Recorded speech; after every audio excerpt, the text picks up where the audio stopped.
Selamat siang, apa kabar Anda saudara? Liputan 6 siang kembali menemani Anda bersama saya Dwi Anggia. Saudara, kebrutalan geng motor di Bandung sudah sangat meresahkan dan polisi diminta untuk menangkap dan menghukum mereka meskipun anggota geng ini rata-rata masih anak-anak atau remaja tanggung. Informasi lain, memasuki musim penghujan, warga yang tinggal di daerah rawan banjir seperti bantaran sungai mulai mempersiapkan diri. Kita segera bergabung dengan Liputan 6 siang selengkapnya.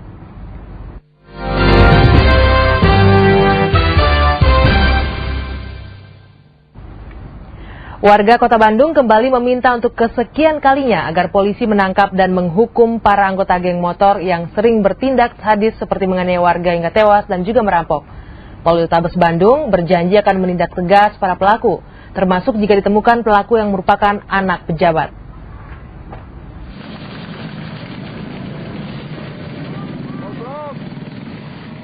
Toko swalayan di Jalan Cihamplas, Bandung ini pada Juni 2006 tak luput dari kebrutalan anggota geng motor Grab on the Road atau GBR.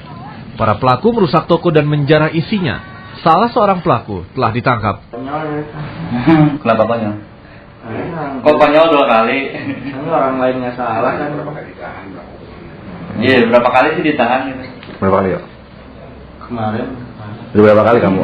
Ditahan berapa kali sama polisi? Urus sama polisi berapa kali kamu? 2 kali. 2 kali. Ini yang berapa nih? Yang kedua. GBR hanya satu dari 4 geng motor besar di Bandung yang juga sering terlibat dalam kasus kriminal. Mereka adalah Exalt to Coitus atau Ecstasy, Brigadir 7 atau Briges, dan Moonraker. Meski sudah ada pelaku yang ditangkap, namun warga Bandung tetap khawatir kebrutalan kelompok tersebut tidak dapat dihentikan. Kita kan sebagai warga merasa resah kalau pulang dari mana? Dari perjalanan pulang kantor, misalnya kemalaman naik motor ya. Nanti mungkin di jalan itu seakan-akan dia itu mau minta tolong, mau apa mepet ke pinggir itu. Ternyata dia itu tujuannya lain ya. Jadi mereka ya seolah-olah menjadi raja jalanan lah begitu. Aparat susah ya, soalnya kalau yang saya tahu geng motor itu anak-anaknya. Ya anak-anaknya ya bapaknya mungkin ya gitulah. Saya tahu sih seperti itu ya. Iya, jadi polisi juga kayaknya susah. Warga berharap polisi dapat menangkap para pelaku dan menjatuhkan hukuman yang setimpal.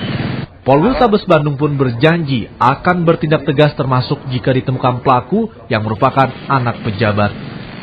Tim Liputan 6 SCTV melaporkan. Kebrutalan geng-geng motor di Bandung ini sudah sangat meresahkan warga. Meski mereka masih anak-anak atau remaja tanggung, namun mereka tak segan-segan melukai siapapun yang mereka anggap lawan. Dan mereka juga tidak ragu merusak ataupun menjarah. Tapi saudara, upaya polisi memberantas geng-geng motor ini terkesan sia-sia karena tidak didukung aparat penegak hukum yang lain. Dan hukuman terhadap mereka terlalu ringan sehingga tidak membuat mereka jera. Sepandai-pandai tupai melompat, satu saat terjatuh juga. Itulah yang berlaku pada 7 anggota sebuah geng motor di Bandung. Mereka ditangkap Polres Bandung saat berkelahi dengan sesama anggota geng lain di Jalan M. Toha, Bandung. Ngapain kamu? Hah? Berantem sama? Siapa geng siapa? Oh. Siapa itu? Anak mana, GBR atau Briges?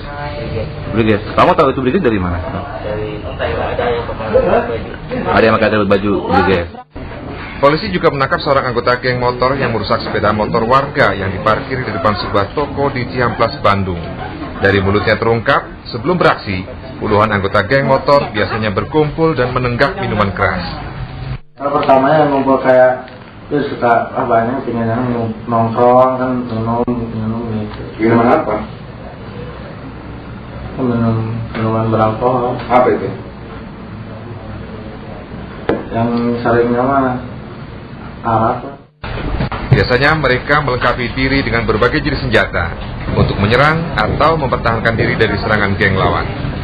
Ditaruh di celana, di dalam. Biasanya kamu senjatanya apa aja itu? Apa saya? Enggak, biasanya yang kamu tahu, teman-teman kamu itu kalau mau senjata apa aja? Pentungan. Terus? Samurai teman-teman jarang. Golok. Iya, Golok. Kalau itu pas kebenaran pas waktu kejadian itu, paling misalnya bawa pentungan stick baseball. Stick baseball, bawa rantai. Rantai ada. YK ternyata 2 kali sudah ditangkap polisi.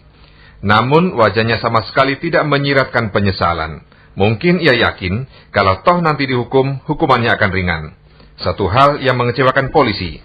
Betapa tidak, karena upaya keras memberantas geng motor liar selama ini hanya berakhir dengan hukuman percobaan.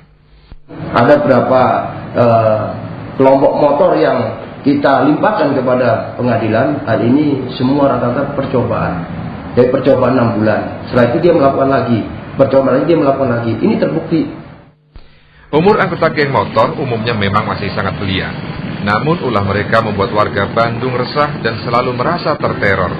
Belum terlambat bagi semua pihak, masyarakat dan penegak hukum untuk berbuat lebih guna menghentikan kebrutalan mereka. Tim Liputan SCTV melaporkan dari Bandung, Jawa Barat. Ya, saudara, ulah liar anggota geng motor di Bandung ini memang sadis dan brutal. Dan seorang korban kebrutalan geng motor yang ditemui SCTV mengungkapkan, begitu ia bertemu anggota geng motor di jalanan saat pulang kerja sekitar pukul 2 dini hari, tangannya tiba-tiba dibacok hingga putus, lalu motornya dirampas. Nah, berikut pengakuan korban yang namanya sengaja kami samarkan untuk menghindari aksi balas dendam. Itu saya pulang kerja sekitar jam 2 ya. Kejadiannya pas di daerah Bebas Soekarno-Hatta, saya dipepet sama satu motor, pelakunya berdua. Berapa motor? Yang mepet cuma satu motor dari belakang. Tanpa basa-basi mereka langsung nebas tangan. Terus setelah itu mereka minta motor, saya ngejauhin motor, mereka ngambil motor. Keadaan tangan saya sudah putus, saya pergi ke warga sekitar meminta bantuan. Ya, saudara, kita beralih ke informasi lain. Musim hujan belum mencapai puncaknya, namun warga Muara Baru Penjaringan, Jakarta Utara sudah terendam banjir. Selain disebabkan air pasang, banjir juga diperparah dengan jebolnya tanggul di pinggir laut yang belum diperbaiki. Beginilah situasi di sekitar kampung Muara Baru Penjaringan, Jakarta Utara. Sudah 2 bulan belakangan ini, warga di sekitar kampung Muara Baru harus hidup dalam genangan banjir. Air dengan ketinggian hingga 1 meter sangat mengganggu aktivitas warga yang sehari-hari bekerja di pelelangan ikan. Warga menduga banjir ini lebih disebabkan gelombang pasang air laut. Parahnya lagi, tanggul di sepanjang pantai jebol dan belum diperbaiki. Pasang aja, Pak. Ya. Laut pasang dan mungkin tanggul yang di pelabuhan itu udah jebol. Jadi perlu, kalau tanggulnya itu nggak diperbaiki, saya rasa ya begini terus. Meski banjir bukan hal baru bagi warga, namun kali ini sangat mencemaskan. Sekarang saja di saat puncak musim hujan belum tiba, banjir sudah tinggi. Mereka khawatir banjir akan lebih parah lagi saat puncak musim hujan Januari nanti. Warga berharap Pemda mengambil langkah antisipasi dengan cepat sebelum datangnya puncak musim hujan. Kalau tidak, bukan mustahil banjir akan menenggelamkan kawasan pantai utara Jakarta ini. Deden Julianus melaporkan dari Jakarta. Memasuki musim penghujan, warga yang tinggal di daerah rawan banjir seperti bantaran sungai mulai mempersiapkan diri.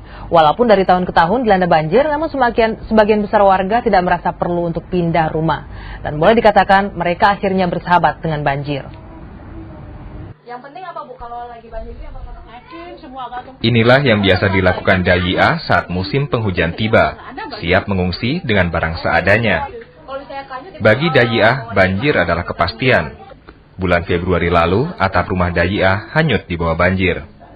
Merasa tidak mampu pindah rumah, Dayia dan keluarga yang telah puluhan tahun tinggal di bantaran Sungai Ciliwung kembali hanya akan sementara mengungsi. Ya deg-degan lah, orang yang udah habis. Waspada sekarang mah udah siap-siap beli plastik hitam buat masukin pakaian, jadi nggak hanyut, nggak capek ya. Dayia tidak sendiri. Hampir seluruh warga permukiman padat penduduk di kawasan Kampung Pulo Jatinegara, Jakarta Timur beranggapan banjir adalah peristiwa tahunan biasa. Mereka tidak menghindar, justru berusaha berkawan dengan banjir. Kita ikut aja perkembangan air. Kalau airnya makin tinggi ya kita harus tingkat lagi, lebih naik lagi. Sebagai alat bantu untuk mengarungi sungai yang meluap ketika banjir, banyak warga menyiapkan ban sebagai pelampung. Anastasia Putri dan Amar Sujarwadi melaporkan dari Jakarta. Ya, saudara, berikut perakiraan cuaca di berbagai daerah di tanah air yang kami hadirkan untuk Anda yang mungkin saja bisa berguna untuk Anda beraktivitas hari ini.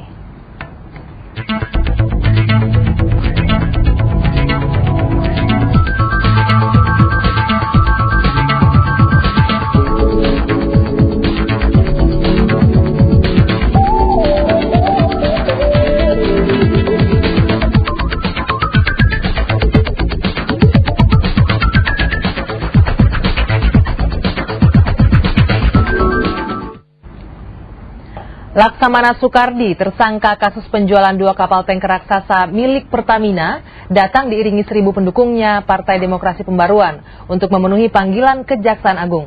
Kehadirannya menurut Laksamana untuk memberantas korupsi dan penegakan hukum.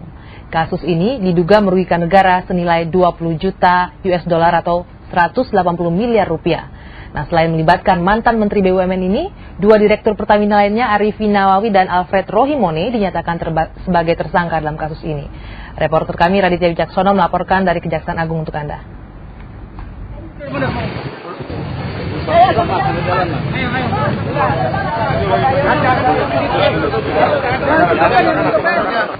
Saudara, hari ini Laksamana Soekardi memenuhi panggilan Kejaksaan Agung untuk diperiksa atas kasus penjualan tanker Pertamina. Namun hari ini juga massa dari Partai Demokrasi Pembaruan mengantar Laksamana Soekardi menuju ke Kejaksaan. Sempat tadi terjadi kericuhan di depan pintu masuk Kejaksaan Agung di belakang saya ini, namun ternyata massa yang jumlahnya sekitar 1.000 orang hanya mengantar. Setelah Laksamana Soekardi memasuki halaman Kejaksaan Agung, massa yang terdiri dari 1.000 orang lebih itu akhirnya kembali ke kantor Partai Demokrasi Pembaruan. Saya kira saya siap untuk ditahan, tetapi saya kira tidak mungkin saya ditahan. Karena kriteria untuk menahan seseorang itu sudah jelas. Ya, kalau melarikan diri, tidak kooperatif, ya, dan merusak barang, menghilangkan barang bukti dan mengulangi perbuatan kejahatan. Kriteria itu sudah jelas untuk menahan orang. Saya adalah juga bersama-sama Kejaksaan ingin memberantas korupsi. Dan sampai saat ini Laksamana Soekardi, Arifi serta Alfred dari Pertamina masih diperiksa terkait penjualan tanker Pertamina. Demikian laporan Raditya Wicaksono dan Suhanda dari Jakarta.